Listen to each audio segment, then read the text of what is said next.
ఏపీలో political high voltage ఉన్న నియోజకవర్గం ఆళ్లగడ్డ. గంగుల, భూమా కుటుంబాలు బలమైన రాజకీయ ముద్రను వేశాయి. కాంగ్రెస్, తెలుగుదేశం పార్టీని ఆదరించారు ఆళ్లగడ్డ ప్రజలు.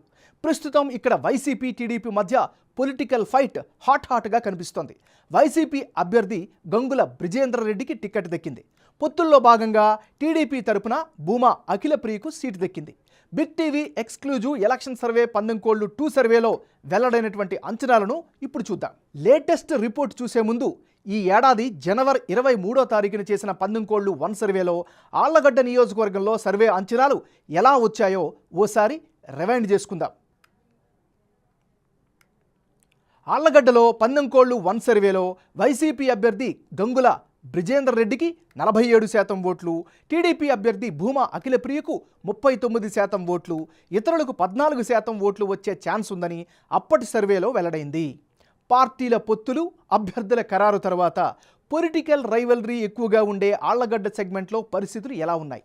పందెంకోళ్లు 2 సర్వేలో భాగంగా వెల్లడైనటువంటి అంచనాలను ఇప్పుడు పరిశీలిద్దాం.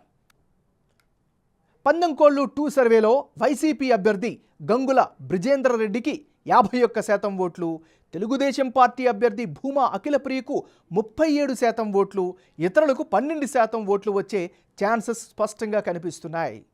పందెంకోళ్లు 1 సర్వేకు, పందెంకోళ్లు సర్వే 2 మధ్య జనం యొక్క అభిప్రాయం ఎలా మారింది? వైసీపీ, తెలుగుదేశం పార్టీ అభ్యర్థుల్లో ఎవరికి ఎడ్జ్ పెరిగింది అన్నది ఇప్పుడు పరిశీలిద్దాం. ఆళ్లగడ్డ సెగ్మెంట్లో పందెంకోళ్లు 1 సర్వేలో భాగంగా గంగుల బ్రిజేంద్రరెడ్డికి 47% ఓటు షేర్ వచ్చే ఛాన్స్ ఉందని వెల్లడవగా, ఇప్పుడు పందెంకోళ్లు 2 సర్వేలో అది 51%కి పెరిగే ఛాన్స్ ఉందని కనిపిస్తోంది.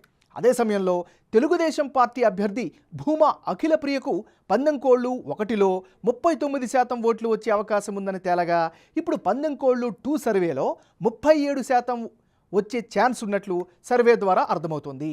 ఇక ఇతరులకు పందెంకోళ్లు 1లో 14% ఓటు షేర్ వచ్చే ఛాన్స్ కనిపించగా, అది ఇప్పుడు తాజాగా 12%కి పడిపోయింది. 2 సర్వేల్లో ఆళ్లగడ్డ నియోజకవర్గంలో అభ్యర్థుల మధ్య మారిన ఓట్ల శాతం, అందుకు గల కారణాలను ఇప్పుడు పరిశీలిద్దాం. ముందుగా ఆళ్లగడ్డలో గంగుల కుటుంబ ఆధిపత్యం పెరుగుతూ వస్తోంది. ఇది స్పష్టంగా కనిపిస్తోంది. ఇక సిట్టింగ్ ఎమ్మెల్యే స్పెషల్ ఫండ్ తీసుకురావడం కూడా రాజకీయంగా వాళ్ళకు అనుకూలమైనటువంటి పరిస్థితి. డ్వాక్రా సంఘాలకు 0 వడ్డీ రుణాలు అందించడం కూడా ప్లస్ పాయింట్గా కనిపిస్తోంది. ఎస్సీలు, ముస్లింల మద్దతు వైఎస్ఆర్ కాంగ్రెస్ పార్టీ వైపే కనిపిస్తోంది. ఇక బ్రిజేందర్ రెడ్డి గ్రౌండ్లో యాక్టివ్గా ఉంటున్నారు, ప్రజల్లో మమేకమవుతున్నారు. 6 నెలలుగా భూమా అఖిలప్రియ పోరుబాట పట్టారు. ఇదొక అడ్వాంటేజ్ ఫ్యాక్టర్ ఆమెకు. భూమా కిషోర్ రెడ్డి టీడీపీకి దూరం అవడం మైనస్గా కనిపిస్తోంది. ఓవరాల్గా ఇప్పటికిప్పుడు ఎన్నికలు జరిగితే ఆళ్లగడ్డ నియోజకవర్గంలో వైసీపీకి ఎడ్జ్ ఉన్నట్లు బిగ్ టీవీ పోల్ సర్వేలో వెల్లడైంది.